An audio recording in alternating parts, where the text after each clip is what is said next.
بسم اللہ الرحمن الرحیم۔ سورہ مجیدہ میں پروردگار نے اپنی عبادت کے وجوب کا بھی اعلان کیا اور انسانوں کی تخلیق کا فلسفہ اور انسان اور جن کی تخلیق کی حکمت کو بھی بیان کیا کہ میں نے تمام جنوں کو، تمام انسانوں کو اپنی عبادت کے لیے خلق کیا۔ سوال یہ جن اور انسان کیوں خدا کی عبادت کریں اور اللہ نے انہیں کیوں اپنی عبادت کے لیے خلق کیا،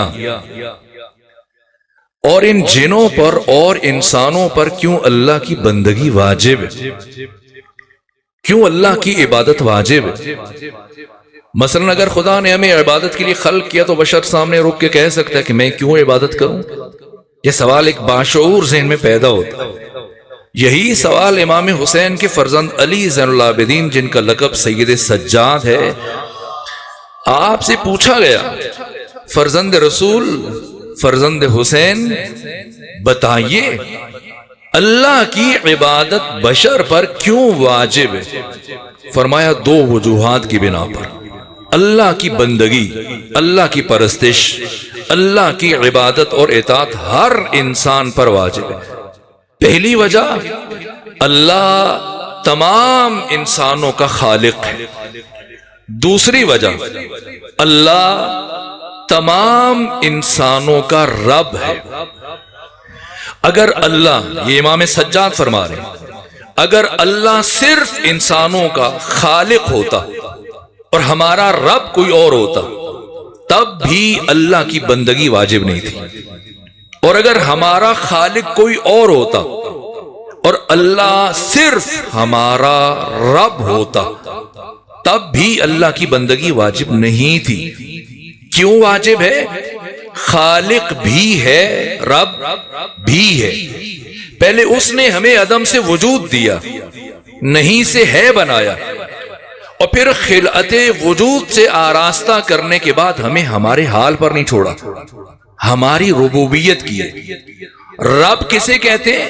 امام راغب اصفہانی نے مفردات راغب میں جو رب کا معنی لکھا، رب یعنی وہ ذات، وہ ہستی کہ جو انسان کو کمال تک پہنچنے میں جتنی بھی رکاوٹیں درپیش ہیں ان ساری رکاوٹوں کو الگ کرے، ہٹائے، اسے رب کہتے ہیں۔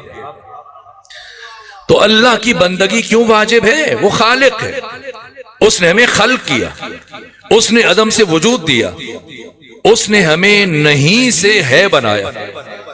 کیسے خلق کیا؟ قرآن مجید میں حق تعالی نے بار بار انسان کی تخلیق کے مراحل کو بیان کیا، یہاں تک کہ پہلی وحی جو ختمی مرتبہ پر نازل ہوئی، کیا فرمایا؟ اقرا، پڑھیے، بسم ربک الذی، اپنے رب کے نام سے، خلق، جس نے خلق کیا۔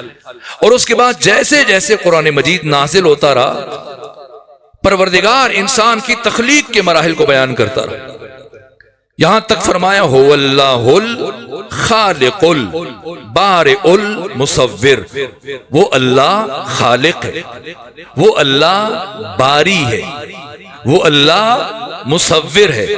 پھر فرمایا هو الذی یصورکم فی الارحام کیف یشاء، اللہ وہ ہے جو تمہاری ماں کے بطن میں تمہاری تصویر بناتا ہے، کیف یشاء، جیسا جی چاہتا ہے ویسی تصویر بناتا ہے۔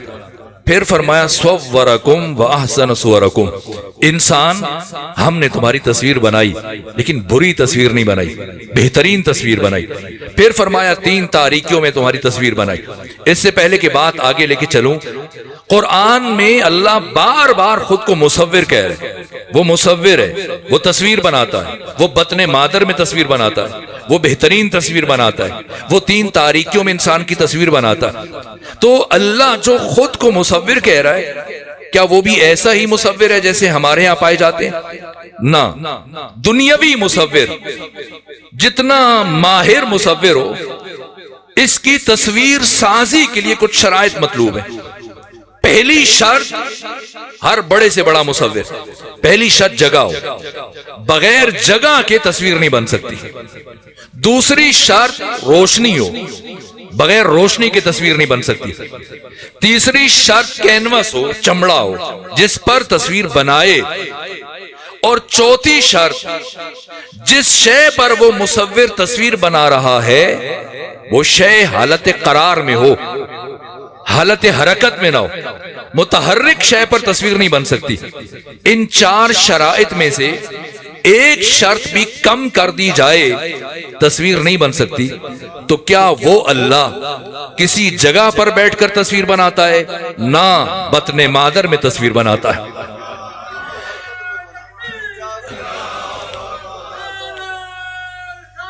یا رسول، کسی کینوس پر، چمڑے پر تصویر بناتا ہے؟ نہیں، پانی کے قطرے پر تصویر بناتا ہے۔ روشنیوں میں تصویر بناتا ہے؟ نہیں، تین تاریکیوں کے پیچھے انسان کی تصویر بناتا ہے۔ اور جس شے پر وہ مصور تصویر بناتا ہے وہ شے حالت قرار میں نہیں ہے، مسلسل حالت حرکت میں۔ دنیا کا مصور ان چار شرائط کے ہونے کے باوجود جب تصویر بناتا ہے، اس کی تصویر گونگی ہے، بہری ہے، اندھی ہے، نہ دیکھ سکتی ہے، نہ سن سکتی ہے، نہ سونگ سکتی ہے، نہ چکھ سکتی ہے، لیکن وہ ایسا مصور ہے کہ جو ان چار شرائط کے نہ ہونے کے باوجود جب تصویر بناتا ہے، اس کی تصویریں بولتی بھی ہیں، سنتی بھی ہیں، سونگتی بھی ہیں، چکھتی بھی ہیں، لمس بھی کرتی ہیں، تدبر بھی کرتی ہیں، تعقل بھی کرتی ہیں، تفکر بھی کرتی ہیں، سمجھتی بھی ہیں۔ اور جب تصویر بن جاتی ہے تو جتنا قیمتی شاہکار ہو، جتنی قیمتی تصویر ہو، اس کی اتنی زیادہ حفاظت مطلوب ہے۔ آپ میں بعض اوقات افراد بھی تشریف فرما ہے، کبھی کبھی وہ دوسرے ملکوں سے ہزاروں ڈالر خرچ کر کے تصویر لے کے آتے ہیں، اور جب ایک قیمتی تصویر لے کے آئے، ایک شاہکار، کہاں لگاتے ہیں؟ کچن میں، برآمدے میں، کسی کھلی جگہ آویزاں کرتے ہیں؟ نہیں، محفوظ ترین مقام پر تصویر کو آویزاں کرتے ہیں۔ کیوں؟ جتنی قیمتی تصویر ہے اتنی زیادہ اس کی حفاظت مطلوب ہے۔ کچھ چیزوں سے تصویر کو بچانا ہے تاکہ یہ دیر تک باقی رہے، آگ سے بچانا ہے تاکہ جلے نہیں، پانی سے بچانا ہے ورنہ اس کے رنگ دھل جائیں گے، ہوا سے بچانا ہے ورنہ اس کے نقش دھندلے پڑ جائیں گے، مٹی اور گرد سے بچانا ہے ورنہ اس کے سارے رنگ خراب ہو جائیں گے۔ تو بتائیے کتنے دشمن ہوئے تصویر کے؟ چار: آگ، پانی، ہوا، مٹی۔ ان چار سے تصویر کو بچانا ہے تاکہ محفوظ رہے۔ لیکن وہ کیسا مصور ہے جو انہی چاروں کو ملا کر انسان کی تصویریں بنائے جا رہے ہیں۔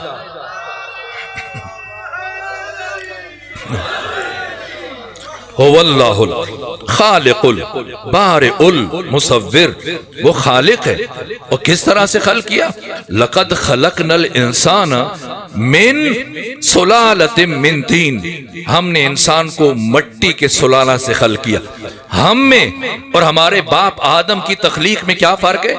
جسے قرآن نے بیان کیا، اللہ نے جب آدم کی تخلیق کو بیان کیا، فرمایا ہم نے آدم کو طین سے بنایا، مٹی سے بنایا۔ لیکن جب اولاد آدم کی بات کی، فرمایا نہیں، ہم نے انسان کو مٹی کے سلالہ سے بنایا، مٹی کے سلالہ سے۔ آدم کو مٹی سے بنایا گیا، اولاد آدم کو مٹی سے نہیں بنایا گیا۔ آدم کو پروردگار نے مٹی کا پتلا تیار ہوا، پھر اس میں روح منتقل کی گئی۔ لیکن اولاد آدم، خدا نے فرمایا لقد خلقنا الانسان، یہ نہیں فرمایا لقد خلقنا الانسان من طین، نہ، فرمایا لقد خلقنا الانسان من سلالۃ من طین۔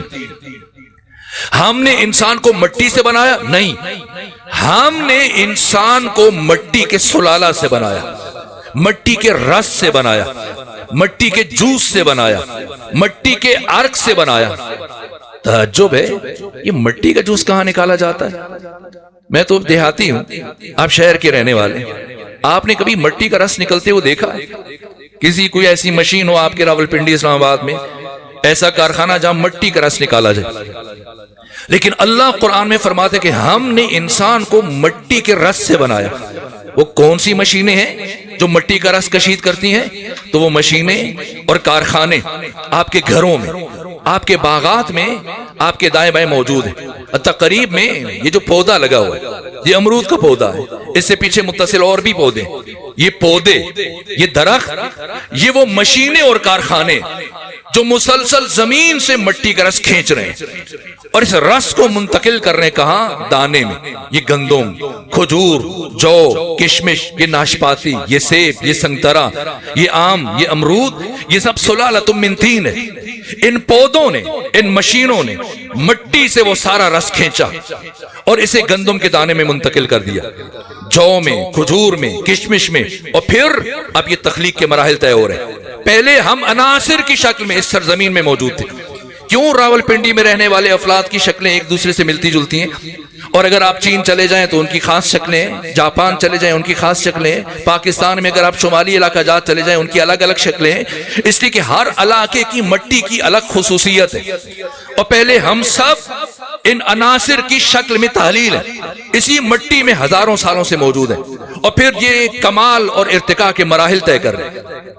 اور اس مٹی کے سلالہ سے، مٹی کے رس سے جب یہ جوہر انسان میں منتقل ہوتا ہے تو کیا بنتا ہے؟ خون۔ پھر خون سے نطفہ، سورہ مبارکہ واقعہ اور سورہ مومنون، نطفہ سے علقہ، علقہ سے مضغہ، مضغہ سے عظام۔